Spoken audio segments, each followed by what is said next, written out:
एक योग गुरु जिनके पास विमानों की लाइन लगी हुई थी, जिसमें 4 सीटर से लेकर 19 सीटर तक शामिल थे। इसके अलावा उनके पास एक कार थी जिसकी चर्चा पूरी दिल्ली में हुआ करती थी। वो नीले कलर की टोयोटा कार प्रधानमंत्री कार्यालय से लेकर प्रधानमंत्री के घर तक बेधड़क जाया करती थी। एक योग गुरु जिनके घर के बाहर बड़े बड़े मंत्रियों और यहां तक कि केंद्रीय मंत्रियों की लाइन लगा करती थी। बड़े बड़े अफसर पद पाने के लिए उनके घर के चक्कर लगाया करते थे। वो योग गुरु इतने ताकतवर थे कि बड़े बड़े मंत्रियों की चुटकियों में विभाग बदलने के अलावा प्रमोशन तक करा दिया करते थे। जी हाँ, मैं बात कर रहा हूं एक ऐसे योग गुरु की जो प्रधानमंत्री यानी इंदिरा गांधी के जमाने में इतना ताकतवर हुआ कि उसकी चर्चा पूरे देश में हुआ करती थी। जी हाँ, उसका नाम था धीरेन्द्र ब्रह्मचारी। नमस्कार, मेरा नाम है कुलदीप द्विवेदी और आप देख रहे हैं वन इंडिया हिंदी।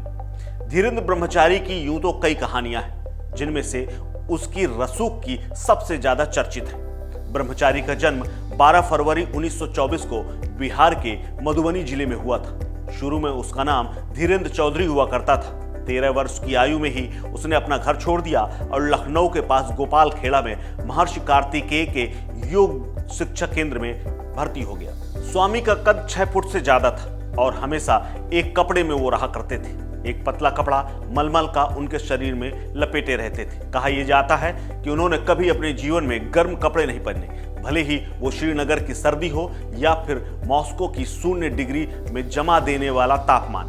धीरेन्द्र हमेशा अपने जिस्म में एक मलमल का कपड़ा लपेटे रहते थे और उसी कपड़े में प्रधानमंत्री से लेकर अपने आश्रम तक में रहा करते थे। धीरेन्द्र साल 1958 में पहली बार दिल्ली पहुंचे थे। यशपाल कपूर ने इंडिया टुडे पत्रिका में एक इंटरव्यू के दौरान बताया था कि स्वामी की इंदिरा गांधी से पहली मुलाकात कश्मीर के शिकारगढ़ में हुई थी, जिसके बाद उनकी करीबी लगातार बढ़ती गई और 1959 में उन्होंने विश्वायतन योग आश्रम की स्थापना की, जिसका उद्घाटन तत्कालीन प्रधानमंत्री जवाहरलाल नेहरू ने किया था। इस आश्रम को शिक्षा मंत्रालय की ओर से एक बड़ा यानी मोटा अनुदान दिया गया था। स्वामी को आवास मंत्रालय की ओर से जंतर मंतर जैसे वीआईपी रोड पर एक सरकारी बंगला आवंटित किया गया था। वो बंगला जिसकी चाहत बड़े बड़े मंत्री करते थे, वो एक योग गुरु को दे दिया गया।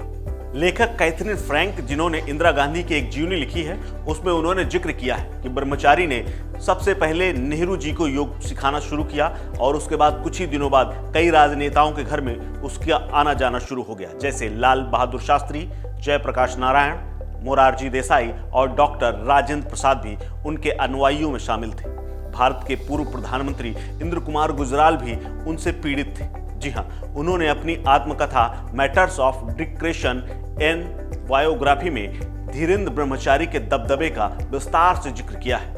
उन्होंने लिखा है कि जब मैं निर्माण और आवास राज्य मंत्री था, इंदिरा गांधी के योग गुरु धीरेन्द्र ब्रह्मचारी मुझे एक गोल डाक खाने के पास एक सरकारी जमीन पर उनके आश्रम के नाम पर जमीन ट्रांसफर करने का दबाव बनाया गया था। मेरा उनको बेशकीमती सरकारी जमीन देने का कोई इरादा नहीं था। इसके लिए मैंने फाइल आगे नहीं बढ़ाई और उसे रोक लिया। आखिरकार जब उनके सब्र का बांध टूट गया तो बवंडर हो गया, क्योंकि एक शाम उन्होंने बकायदा फोन करके धमकाया कि अगर उनका काम नहीं हुआ तो वो इंद्र कुमार गुजराल को डिमोट करा देंगे। जी हाँ, यानी उनका पद नीचे करा सकते हैं। और हुआ भी तकरीबन यही।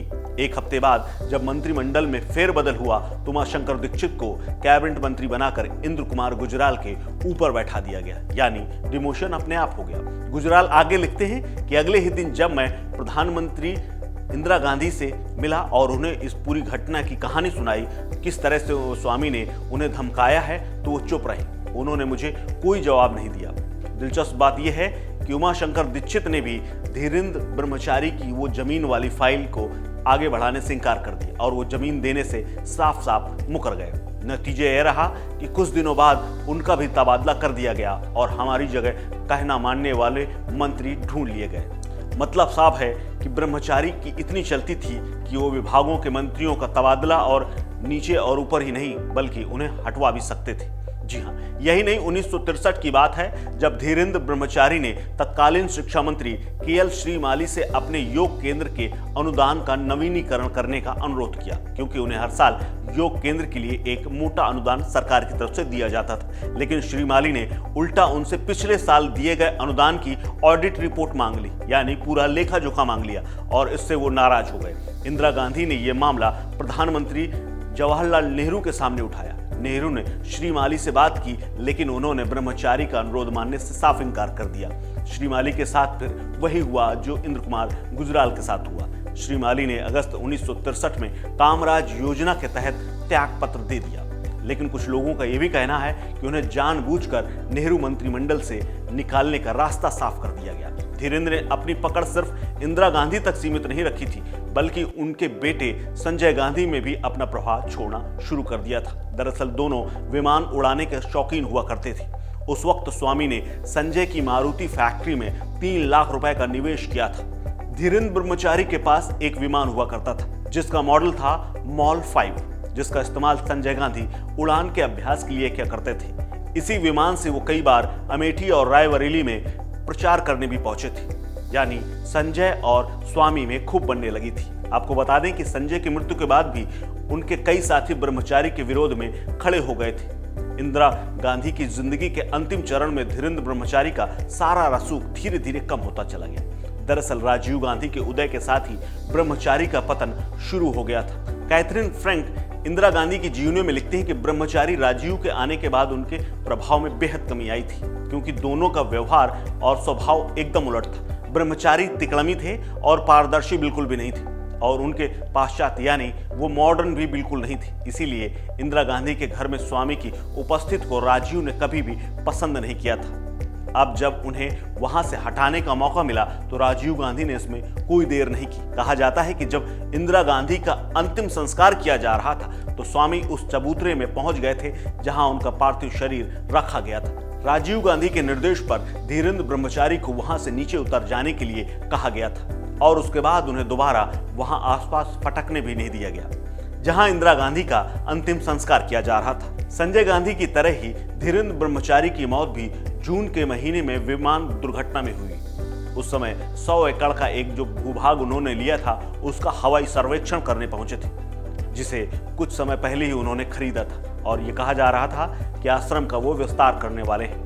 उनके पायलट ने खराब मौसम का हवाला देकर उड़ान नहीं भरने की बात कही थी, उन्हें सलाह दी थी, लेकिन ब्रह्मचारी जिद्दी किस्म के थे और उन्होंने सलाह नहीं मानी और मानत लाई में उतरने की कोशिश के दौरान उनका विमान झाड़ियों में गिर गया, जिसके बाद उनकी मौत हो गई। इस खबर में फिलहाल इतना ही। अपडेट्स के लिए बने रहिए वन इंडिया के साथ।